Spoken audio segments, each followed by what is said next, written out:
All right, what's good, YouTube? Make sure you comment, like, or subscribe. But make sure you subscribe. Ball today. And Luke, would you agree with that? Jump in here, Luke. Texas is uniquely positioned to start leading on the affordability issue and on the economy as people leave New York when Mondami comes in. I think we're going to see an influx of folks heading down to Texas and the Texas Stock Exchange. There's no income tax down there. So what is your midterm messaging, something that Texans can present to the rest of the nation that Republicans need to follow? You know, Luke, I'd like to have a hat that says "Make America Texas."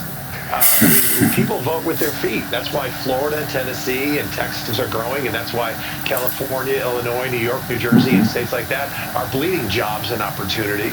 And it's because we're leading, because we have limited government, low taxes, reasonable regulation. And that works. That's the Texas model, and we need to export it to more states.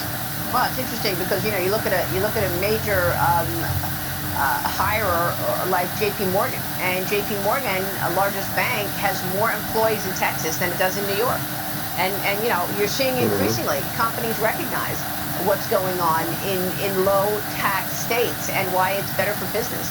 But I want to get your take on crime as well. All right, what's good, YouTube? Make sure you comment, like, or subscribe. But make sure you subscribe.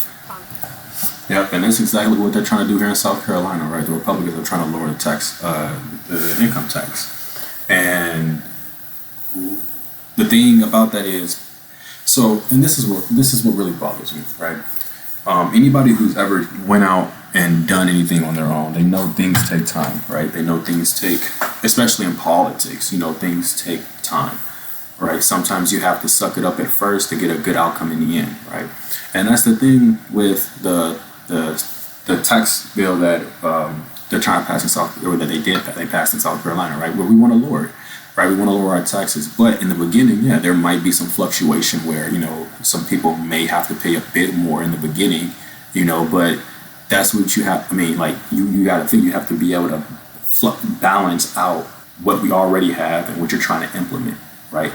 And then once you balance that out and you're able to add on what you're trying to implement, you can slowly roll it over until you get where you want to be, right? Which would be a lesser income tax. With people on the left, when they hear that, they like to pull people's tears, and be like, oh, they're raising the taxes for people, your taxes are going to get raised. It's like, yeah, of course that's going to happen, like something's going to happen, okay? Like, of course something is going to happen. But I think the era that we live in, people want that instant gratification, right? They want that instant gratification. Oh, you want taxes down? Well, taxes better be down by this year, or you want this, and people don't understand that. And Democrats, they love to use that, right? They love to use that. They love to, get people emotional and riled up and make them think with their emotions instead of, logically. Because Chicago crime has plummeted since Operation Midway Blitz began in September. Carjackings down 48%. Robberies, shootings, homicide all down as well after President Trump focused on Chicago. It comes as a federal judge, however, is considering releasing hundreds of illegal migrants who were arrested by federal agents in Chicago. The National Immigration Justice Center is arguing. A federal judge weighs releasing hundreds of illegal immigrants arrested by border agents. What? That doesn't even make sense, right?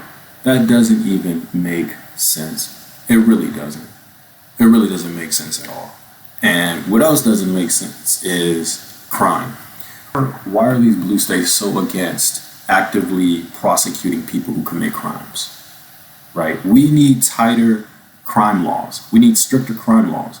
How do you deter people from committing crimes when you arrest them and throw them back out without bail, or you arrest them and throw them back out, right? Again, they have 30 to 45 days to come back to their next. It's like, no. Like, people need to understand there are laws, there are rules.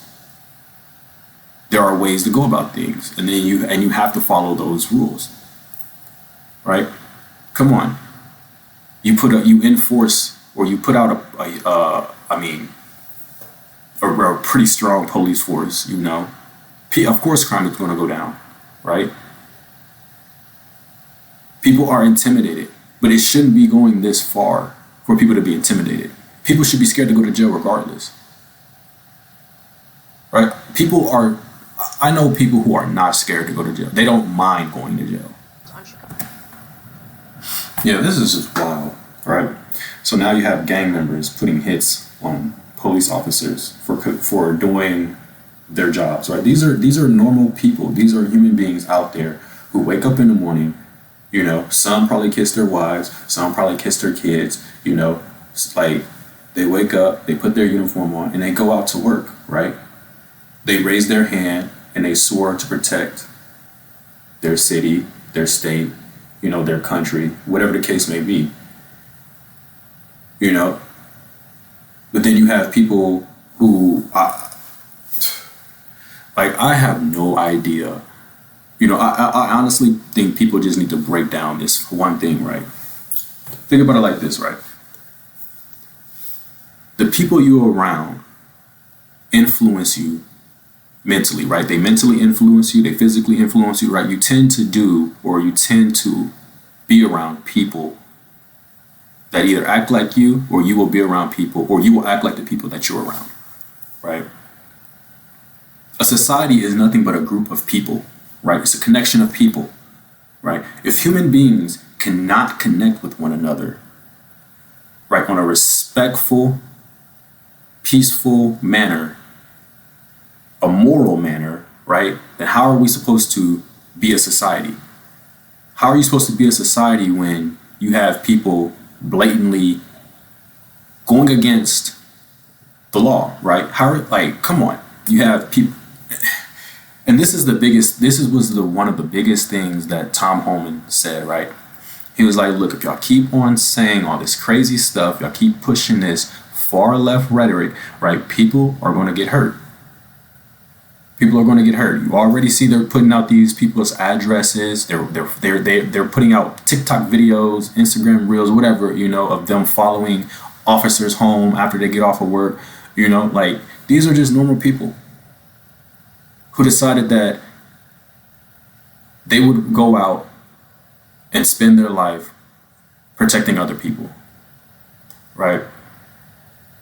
But then you have people on the other side, for some reason, who thinks that the police who are enforcing the laws that the people, a large portion of them, if not everyone, agrees with, right? And you're putting hits on people. You're putting hits on officers. You're shooting at them. And to make it worse, you have illegal immigrants shooting them.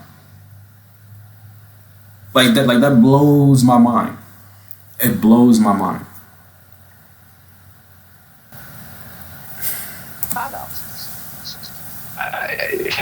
President Trump said that he wanted to make, you know, Chicago safe again, and he's certainly working toward that goal. As your graphic just showed, murders down 60%, shootings down 35%, robberies 41%, and carjackings 48%. This is working. To sit there and have the mayor of Chicago and the governor of Illinois fighting the president, they should be joining him hand in hand. This doesn't cost the Chicago taxpayers any new taxes, any city taxes. It doesn't cost the state of Illinois. This is the federal government coming in and saying, we're going to make your city safe. Why wouldn't you accept that? I was on a city council in Frisco, Texas for 3 years. If Barack Obama had offered that to us, we would have taken it. Frisco's already a safe city, but to make it safer, why not? They're putting politics over the safety of their own citizens. So Exactly. You're putting politics over the safety of your citizens.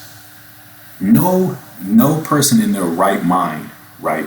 No person in their right mind wants people out there robbing cars, robbing their homes, right? Stealing from their stores, right? People don't want that. Everything has an effect, right? Which is why I truly believe that people, like, you need to first start with mindset, right? We need to get out in here, get out in these streets, you know, and we need to change the mindsets of these men, women, whatever, you know, like, that are out here just blatantly disrespecting society. If it's mindset, and then it's financial. Right? Those two things I think are the most important. Right? Financial literacy, mindset. Right? You change those two things for the better, and you would change a lot. Right? But like, yeah, you got people playing politics over people's safety. No one, come on, man. You know, I don't want to go down the street. Come on. No one wants to go down the street and see people, you know, doing drugs. No one wants to, you know, people want to be able to walk around their community safely. Right? So I don't see an issue with having stricter crime laws. I don't see an issue with having people come in and enforce your laws to make it safer. Or not even, I wouldn't even say enforce your laws, just be there as a show of force, right? Just to make things safer. I don't think anyone in their right mind would argue against that. And I definitely don't think people would argue against that if your city is the murder capital. I'm just saying. You know, I'm just saying. All right, what's good, YouTube? Make sure you comment, like, or subscribe. But make sure you subscribe.